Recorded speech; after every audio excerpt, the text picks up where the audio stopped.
Assalamu alaikum students. Today I will give you a lecture about the concept of matching with same shapes. Here are two shapes. One shape is triangle and the other is called circle. Triangle. The things which have three faces, we call it triangle.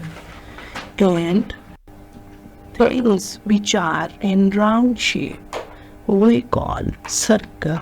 Now, on the screen you are looking, there are two triangle shaped things and two circle shaped things. Firstly, I will match the triangle with three faced things. Now I will match the triangle to this, and the secondly I will match with triangle to this. These shapes are also in triangle shape. Now I will match the round shaped things to circle. And one round shape is this and the other round shape is this.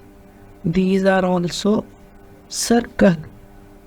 If you like my activity, then kindly please share, subscribe my channel. Thank you.